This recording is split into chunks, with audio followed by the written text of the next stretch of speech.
समानता। दोस्तों, जब हम समानता जैसे शब्द की बात करते हैं, समानता जैसे शब्द हम सुनते हैं, तो हमारे समाज में ना समानता तो कम लेकिन असमानताएं ज़्यादा नज़र आती है। जैसे कि अगर आप ग्रामीण क्षेत्र की बात करें तो वहाँ पे आपको जाति के आधार पे या फिर धर्म के आधार पे बहुत ज़्यादा भेदभाव नज़र आएगा। जैसे कि अगर आप किसी राजपूत के घर में आप जाएंगे, आप एक नीच जाति के व्यक्ति है और आप किसी राजपूत के घर में आप जाते हैं तो वो आपको घर के अंदर नहीं आने देंगे या फिर अपने लोटे में पानी पिलाना पसंद नहीं करेंगे। इस टाइप की भी जो मतलब ये सारी घटनाएं आपको ग्रामीण क्षेत्र में देखने को मिल जाएगा।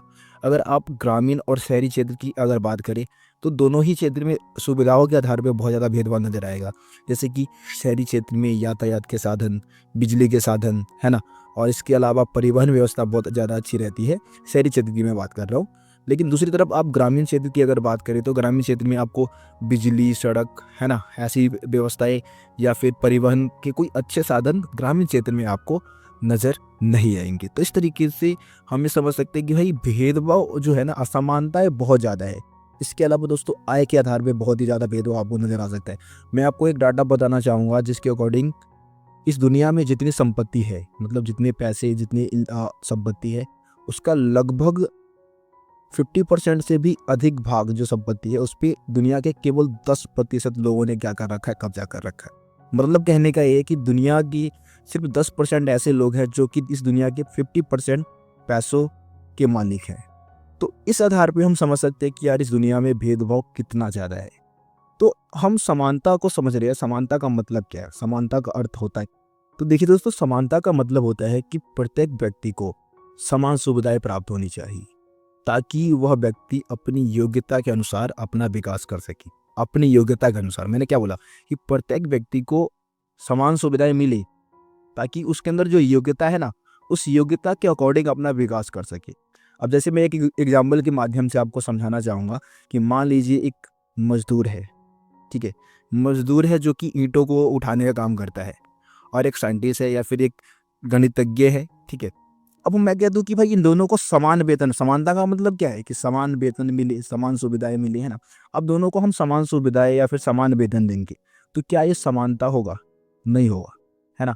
क्योंकि एक साइंटिस्ट ने बहुत ही ज़्यादा दिमाग खर्च किया है, बहुत ही ज़्यादा मेहनत किया है साइंटिस्ट बनने के लिए, लेकिन जो एक मजदूर है उसने कोई खास मेहनत थोड़ी नहीं की है। वो तो भाई पैदा हुआ और धीरे धीरे उसने कहीं जाके मजदूरी करना शुरू कर दिया। तो अगर हम बोले कि भाई इन दोनों को समान सुविधा या समान वेतन मिलना चाहिए तो ये गलत होगा। योग्यता के अनुसार विकास कर दे के सभी को समान अवसर मिल देना ही क्या कहलाएगा? समानता कहलाएगा। दोस्तों, हम बात करते हैं समानता के 3 आयाम की।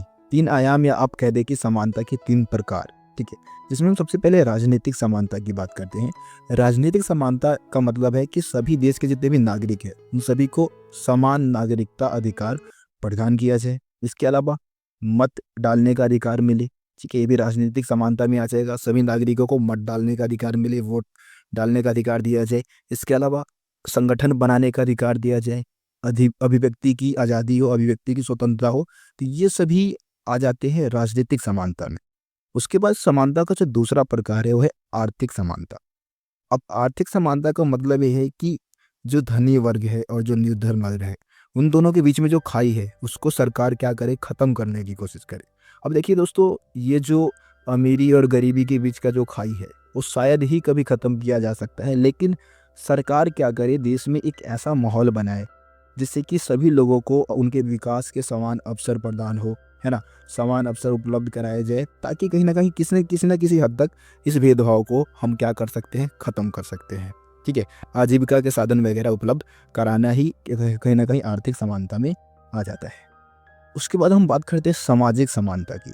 सामाजिक समानता का मतलब है एक तरीके से कि सरकार जो है वो अनिवार्य चीज़ें, जो भी लोगों के समाज में जीवित रहने के लिए या जीवन यापन करने के लिए जो भी अनिवार्य चीज़ें हैं वो सरकार क्या करे? उपलब्ध कराए।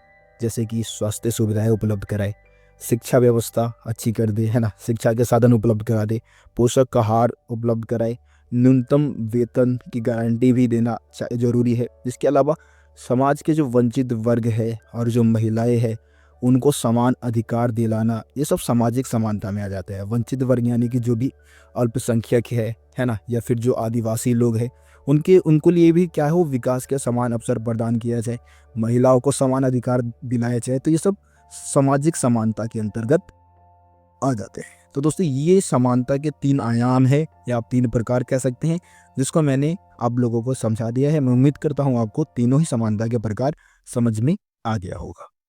दोस्तों अब हम बात करते हैं कानून के समक्ष समानता का मतलब होता क्या है। तो देखिए दोस्तों, कानून के सामने क्या है, सभी एक बराबर है, एक समान है। हमारे भारतीय संविधान का जो अनुच्छेद 14 है उसमें ये कहा गया है कि कानून के सामने सब क्या है, एक समान है और कानून सबकी एक तरीके से क्या कर सकते हैं, रक्षा करती है। ठीक है। अब इसके अनुसार क्या है कि कोई भी व्यक्ति कानून के सामने बड़ा या छोटा नहीं है, सब क्या है, एक समान है। किसी के साथ भी मतलब भेदभाव नहीं होगा, चाहे वो निर्धन वर्ग का हो या धनी वर्ग का हो, छोटा हो बड़ा हो, ऊंच नीच का हो, मतलब ऊंचे नीची जाति का हो या फिर शिक्षित हो अशिक्षित हो, किसी भी प्रकार का किसी के साथ भेदभाव नहीं किया जाएगा। यही कानून के समक्ष समानता है। लेकिन आपको पता है कि भारत में आपको कई बार ऐसा देखने को मिलेगा, आप अगर पुलिस स्टेशन में जाए, आप किसी लफड़े में फंस गए हैं और आप पुलिस स्टेशन में जाते हैं तो वहाँ पे भी भेदभाव आपको देखने को मिलेगा। जैसे कि जो ज़्यादा पैसे वाले लोग हैं, है ना, वो पैसों की गर्मी दिखाएंगी और पैसों की गर्मी दिखा के पुलिस वालों को खरीद लेंगे या फिर पैसों का लालच दे के अपने मतलब अब फैसले को अपने पक्ष में कर लेंगे। तो ये सारी चीज़ें होती है, ऐसा नहीं है कि भेदभाव नहीं है, यहाँ भी आपको भेदभाव नजर आएगा। लेकिन हमारे भारतीय संविधान में ये सारी चीज़ें गलत कही गई है, इसके आधार पे भेदभाव नहीं होना चाहिए। यही क्या है, कानून के समक्ष समानता है। दोस्तों अब कुछ चीज़ें हम फ्रांसीसी क्रांति के बारे में जान लेते हैं। जैसे कि आप लोगों ने 9th क्लास में फ्रांसीसी क्रांति के बारे में पढ़ा होगा। तो फ्रांसीसी क्रांति जो है 1789 में स्टार्ट हुआ था और फ्रांसीसी क्रांति के माध्यम से आपको पता होगा कि फ्रांस का जो शासक था जिसका नाम था लुई 16वां, है ना, लुई 16वें को सत्ता से हटा दिया गया था, हमेशा के लिए उसको सत्ता से हटा दिया गया था। और फ्रांसीसी क्रांति जो है, फ्रांसीसी क्रांति में क्या था, भू संपत्ति, अभिजात वर्ग और राजशाही के विरुद्ध ये जो क्रांति था वो हुआ था। मतलब भू संपत्ति यानी कि जितने भी जो सामंत वर्ग थे, सामंतवादी जो व्यवस्था थी उसके खिलाफ, या फिर अभिजात वर्ग यानी कि जो अभिजात वर्ग ने समाज पे जो कब्जा कर रखा था, अभिजात वर्ग यानी कि जो धनी वर्ग के माध्यम से जो समाज को चलाया जाता था। और राजशाही यानी कि आपको पता है राजा का शासन, है ना, राजतंत्र व्यवस्था की यहाँ पे बात की जा रही है। तो इसके खिलाफ क्या हुआ था, ये विद्रोह हुआ था और स्वतंत्रता, समानता तथा भाईचारे का नारा दिया गया था, नारा लगाया गया था। स्वतंत्रता, समानता और भाईचारे के नारे के माध्यम से इस विद्रोह की इस क्रांति की शुरुआत हुई थी। दोस्तों सबसे पहले हम बात करते हैं प्राकृतिक असमानता और सामाजिक असमानता में अंतर क्या होता है। तो देखिए यहाँ पे प्राकृतिक असमानता की अगर बात करें तो ये जन्म संबंधित होते हैं, यानी कि प्राकृतिक असमानता जो है वो प्रकृति द्वारा उत्पन्न होती है ना। और इसमें क्या होता है कि भाई इसको आप सुधार नहीं सकते हो, उसमें कोई सुधार नहीं ला सकते हो। जैसे कि अगर कोई व्यक्ति है जो ब्लैक है, काला है, और एक गोरा व्यक्ति है, ठीक है, अब इन दोनों में जो असमानता है, क्योंकि एक काला है और एक गोरा है, तो ये प्रकृति ने ऐसा बनावट दिया, या किसी का शारीरिक बनावट हो सकता है, कोई ज़्यादा हाइट का हो सकता है, कोई कम हाइट का हो सकता है ना। तो ये प्रकृति ने बनाया है ऐसा उनको, इसमें कोई परिवर्तन नहीं किया जा सकता है। ये प्राकृतिक असमानता है, ठीक है। दूसरी तरफ हम जब सामाजिक असमानता की बात करते हैं तो ये जन्म संबंधित नहीं होता है। ये असमानता जो है वो समाज द्वारा खुद बनाए जाते हैं, समाज ये असमानता को खुद बढ़ावा देता है, ठीक है। इसमें हम क्या कर सकते हैं, सुधार कर सकते। जैसे कि मैं आपको एक उदाहरण देना चाहूँगा कि अगर रंग के आधार पे भेदभाव होता है, या जाति के आधार पे भेदभाव होता है, वर्ग के आधार पे भेदभाव होता है, तो इस असमानता को हमने खुद बनाया है कि भाई एक काला व्यक्ति है और एक गोरा व्यक्ति है, अगर उन दोनों के बीच में भेदभाव हो रहा है, गोरा व्यक्ति काले के साथ भेदभाव कर रहा है, या फिर ऊंची जाति का व्यक्ति है जो कि निम्न जाति के व्यक्ति के साथ भेदभाव कर रहा है, तो ये असमानताएं हमने बनाया है, समाज ने बनाया है, सामाजिक असमानता होगी, ठीक है। तो प्राकृतिक असमानता जो है वो प्रकृति द्वारा उत्पन्न किया जाता है। सामाजिक असमानता हम समाज में खुद ये असमानताएं उत्पन्न करते हैं, है ना। और जो प्राकृतिक असमानता है उसमें कोई परिवर्तन हम नहीं कर सकते, कोई बदलाव नहीं हो सकता है, लेकिन सामाजिक असमानता में हम बदलाव कर सकते हैं, इसमें सुधार हम कर सकते हैं। दोस्तों अब हम बात करते हैं समाजवाद की, ठीक है। समाजवाद होता है क्या है, समाजवाद एक विचारधारा है, यूं कह ले आप।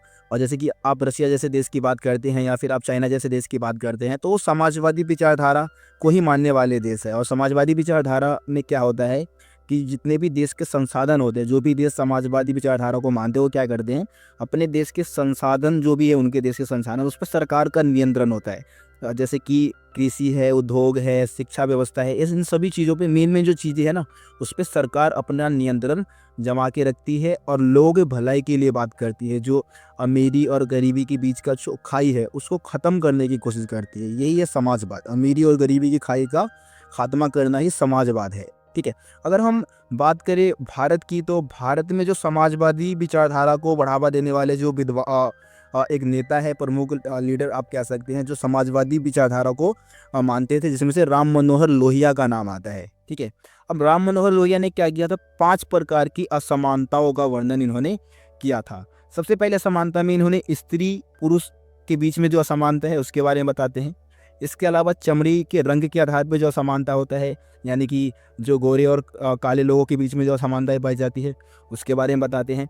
इसके अलावा जातिगत असमानता का भी वर्णन करते हैं कि भाई जाति के आधार पे आपको पता है भारत में कितना ज़्यादा जाति के आधार पे आज भी आप ग्रामीण इलाके में जाएंगे तो आपको जातिगत भेदभाव देखने को मिल जाएगा। ठीक है।